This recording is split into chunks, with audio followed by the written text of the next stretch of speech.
Hello বন্ধুরা, সবাইকে মিষ্টি শুভ দুপুরের অনেক অনেক শুভেচ্ছা রইল। আর সবাইকে জানাই হ্যাপি নিউ ইয়ার। সারাটা বছর সবার অনেক অনেক ভালো কাটুক। আমাদের আজকে ট্যাংরা মাছ হবে। আমি মাছটাকে বেছে ভালো করে ধুয়ে নিয়েছি। এখন লবণ হলুদটা মাখিয়ে নেব। লবণ দিয়ে দেবো, হলুদ দিয়ে দেবো। এখন ভালো করে লবণ হলুদটা মাখিয়ে নেব। লবণ হলুদটা ভালোভাবে আমার মাখানো হয়ে গেছে। ট্যাংরা মাছটা আমি কচু দিয়ে রান্না করব। আমি এখানটা কচুটা কেটে নিয়েছি, একটা টমেটো কুচিয়ে নিয়েছি, একটা পেঁয়াজকে আধা বাটা করে নিয়েছি, আদা আর শুকনো লঙ্কা একসাথে বেটেছি, অল্প একটু জিরে বেটে নিয়েছি, আর নিয়েছি কাঁচা লঙ্কা। এখন আমি রান্নাটা করব। কড়াইতে তেল দিয়ে দিয়েছি। আমি কিন্তু সাদা তেলেই রান্নাটা করছি। এটা সর্ষে তেলেই করলে ভালো হতো, তো আমাদের সর্ষে তেলটা ছিল না। তেলটা ভালোভাবে গরম হয়ে গেছে। এখন এক এক করে মাছগুলো ভেজে নেব। ট্যাংরা মাছ কিন্তু খুব ফাটে বন্ধুরা। আমার কিন্তু ট্যাংরা মাছ ভাজতে খুব ভয় লাগে। এবার উল্টে দেব।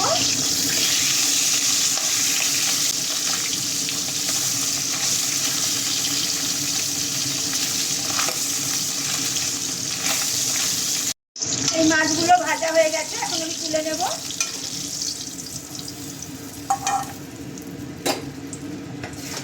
বাকি মাছগুলো ভেজে নেব। সব মাছগুলো আমার ভাজা হয়ে গেছে। এই তেলের মধ্যে কালো জিরা ফোড়ন দেব, পেঁয়াজ বাটা দিয়ে দেব, লবণ দেব, হলুদ দেব, আদা আর শুকনো লঙ্কা বাটাটা দিয়ে দেবো, টমেটো দিয়ে দেবো,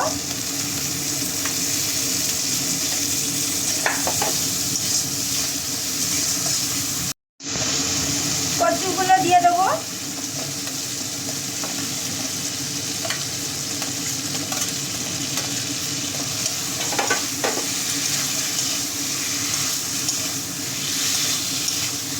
এখন জিরেটা যে বেটেছিলাম জিরেটা দিয়ে দেবো।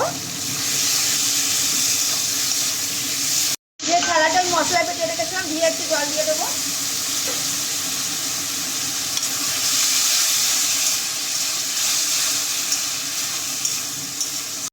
অল্প করে চিনি দেব।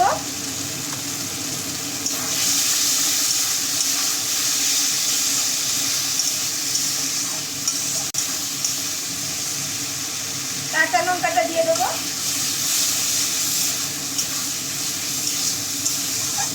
ভালোভাবে কষানো হয়ে গেছে, জল দিয়ে দেবো।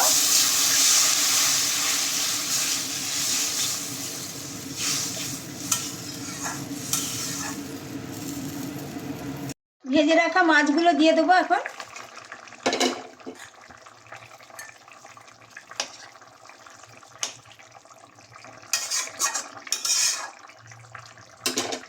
অল্প করে একটু গরম মশলার গুঁড়ো দেব। এই গুঁড়োটা কিন্তু আমার বাড়িতে করা।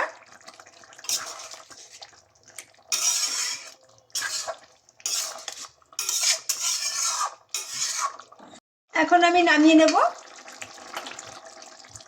ট্যাংরা মাছের ঝাল একদম রেডি হয়ে গেছে বন্ধুরা। এই কচু দিয়ে এরকম ট্যাংরা মাছ রান্না করলে ভাত খেতে কিন্তু দারুণ লাগে। আমার রান্নাটা কেমন লাগলো আপনাদের কমেন্টে জানিও। সবাই ভালো থাকুন, সুস্থ থাকুন। সবাইকে টাটা।